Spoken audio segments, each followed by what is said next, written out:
Hello everyone, I'm Rajalakshmi from Department of Exercise Physiology and Nutrition. In this video, I'm going to talk about exercise for special population. Briefly, I'm going to explain how to deal with clients who are having chronic health conditions and physical or functional limitations. So what is physical or functional limitations? Let me give you an example of doing handstand. A normal healthy individual will be able to do handstand easily. So is it possible for a pregnant lady to do handstand? No. So there are physical and functional limitations for certain group of people. So how you're going to deal with such group of people? Let me give you another example. So there are generalized guidelines are there for designing cardiovascular training and resistance training. So these generalized guidelines will not apply for everyone. ACSM recommends that you should do at least 120 minutes of aerobic activity in a week time. So is it possible for everyone to do at least 15 to 20 minutes of aerobic activity every day? No. So there are certain group of people where they will not be able to do even 5 to 10 minutes of aerobic activity. So for those kind of people, what you're going to do? So those group of people will come under special population. Now let's see who all will come under special population. So first one is women. Women will come under special population. So why women? Because generally if you compare men and women, they differ anatomically and physiologically, and there are physiological differences are there between men and women. One example is muscle mass. So if you compare muscle mass between men and women, it differs. Normally men they have more muscle mass to compare women, and if you take body fat percentage, normally women have a higher amount of body percentage to compare men. So there are physiological differences. So when you are designing exercise program for women, you have to consider these physiological differences, and you need to consider their exercise response also. And the second category is pregnant ladies, and pregnant ladies also will come under special population. And when you are designing exercise program for pregnant ladies, actually you should start with doctor's advice.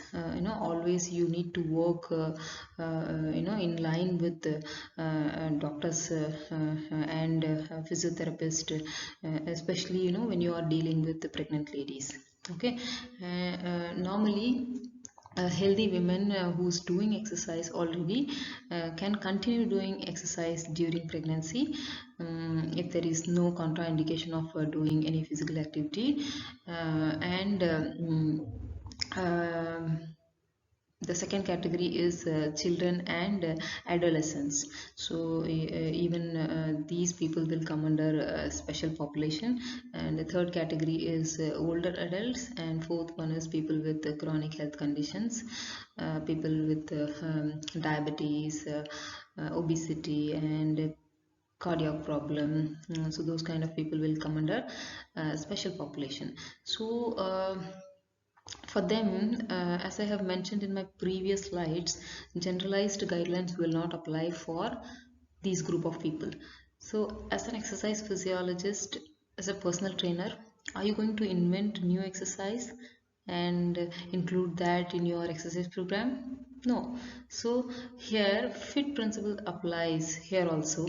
Generally when you are dealing with a special population, you can actually reduce the intensity, and you can reduce the duration of the activity, or maybe you can change the position and make your client to do exercise. So these kind of general principles will apply when you are dealing with a special population. And okay, this all generalized guidelines. Now let's go to the next slide. Women and exercise. Let's see how women responds to exercise.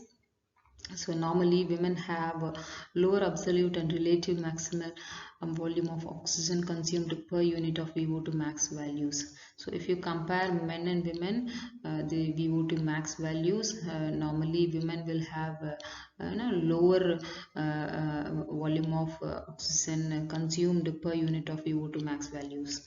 Okay, and men, they have more muscle mass, and they have increased hemoglobin levels.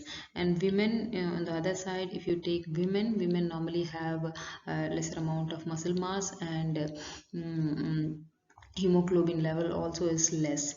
So hemoglobin, normally you all know what is the function of hemoglobin. So it is it carries oxygen to all the working muscles, right? So if you have increased amount of hemoglobin level, and automatically your oxygen consumption also will be higher. And so what happens consequently, it lowers stroke volume, and which leads to increased heart rate to maintain cardiac output. So this is all the physiological difference of women. So this is major point here in this slide is amount of muscle mass and hemoglobin level.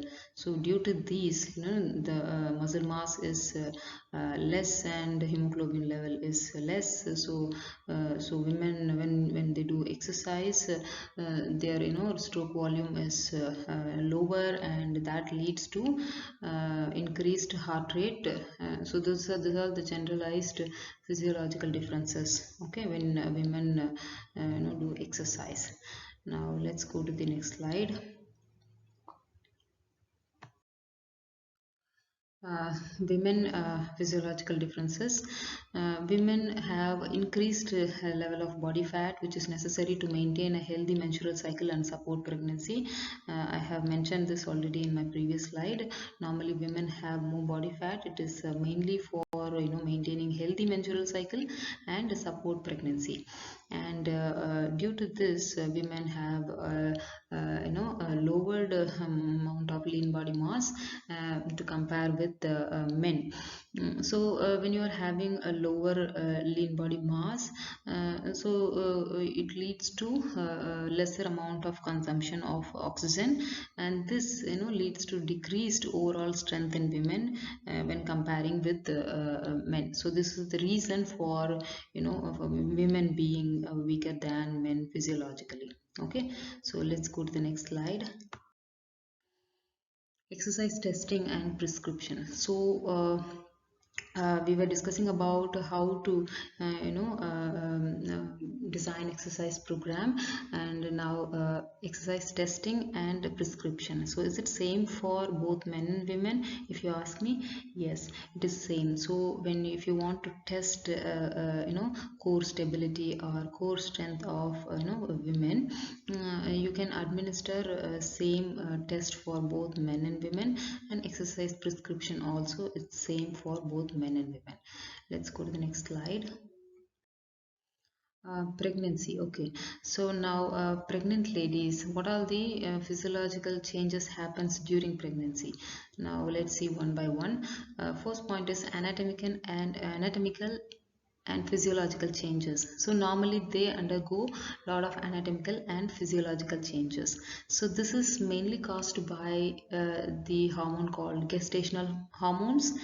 So this particular hormone secretes only during pregnancy, from the consumption and till the delivery. So this period fully, this gestational hormones this secretes, and this hormone is actually is very good for pregnant ladies, because it helps for both mother and baby in the womb.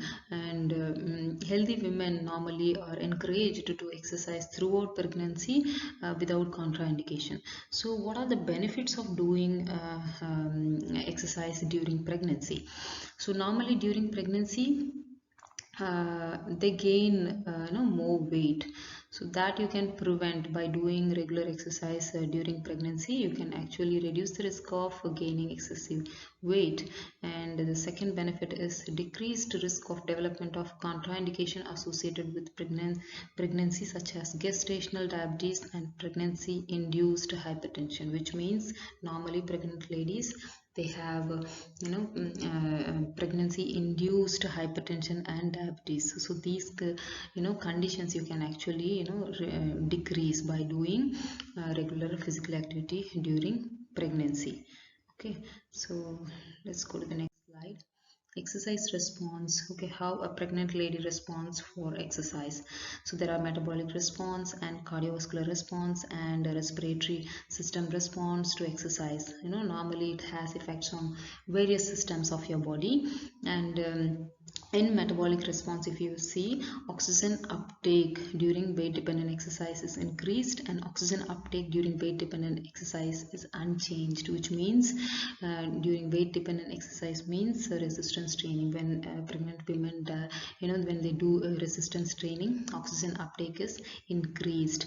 And cardiovascular response, during exercise your heart rate is increased and your blood volume increases by 50%, and then it increases the stroke volume and cardiac output, and but there is no change in systolic and diastolic blood pressure.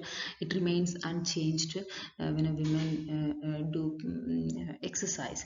Let's go to the next slide.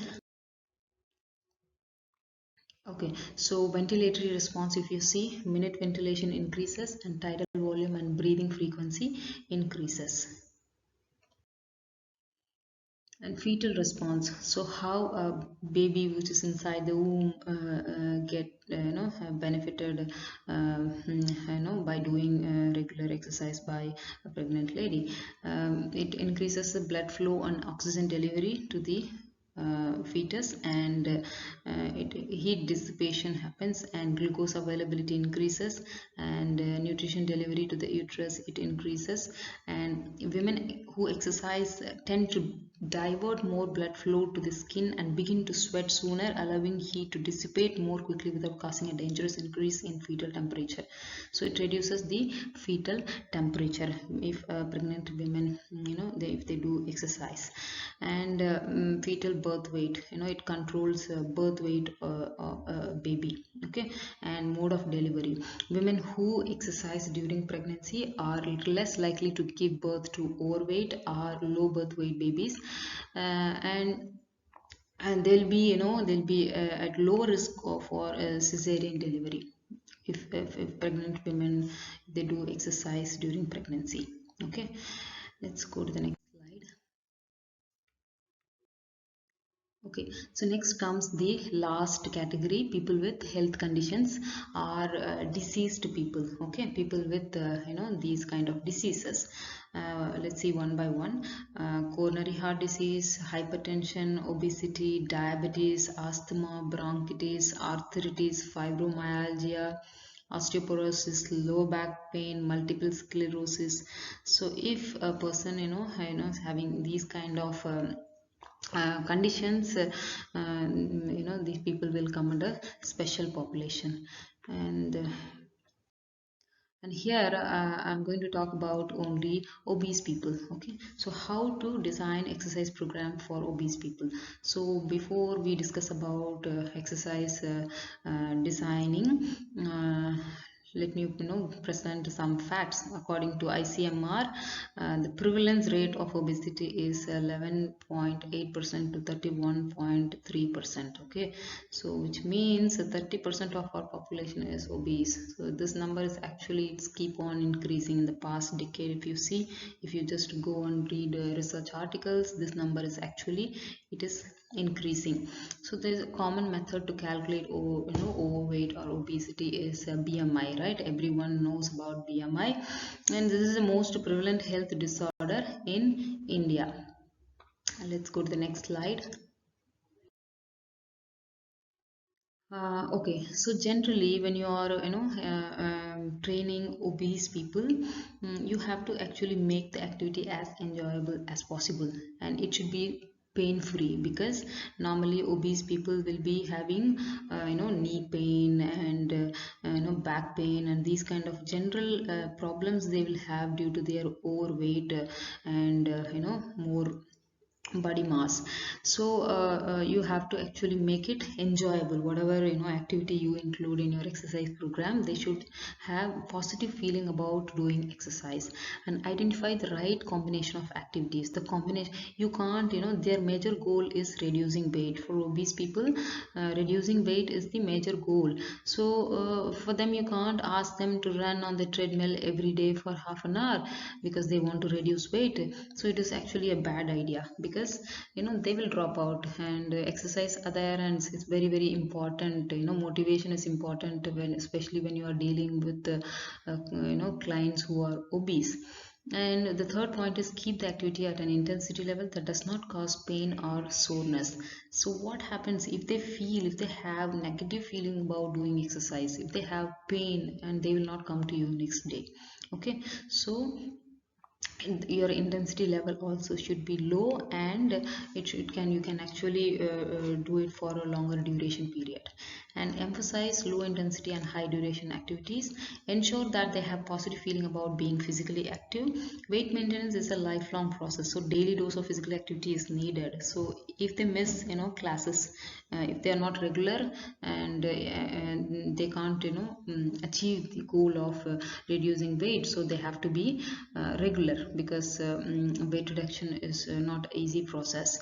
And normally obese people will be having arthritis problem, and you have to consider that also when you are designing and handling a client who's obese.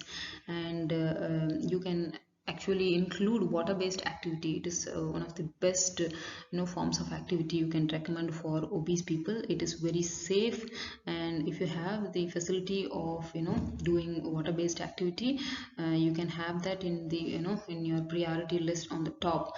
And the last point is resistance training can be included at least 2 to 3 days a week, at least 10 to 15 minutes a day. It is not only for obese people, generally for everyone. You have to include at least 3 or 4 sessions of resistance training in your exercise program, and it applies for everyone. Okay. And exercise testing. Okay, exercise testing and prescription, as I have mentioned already, it depends on the individual's physical fitness level. And firstly, you need to check whether it's necessary or not. And the prescription also, it differs from person to person. So that's it for today. Thank you guys, thank you.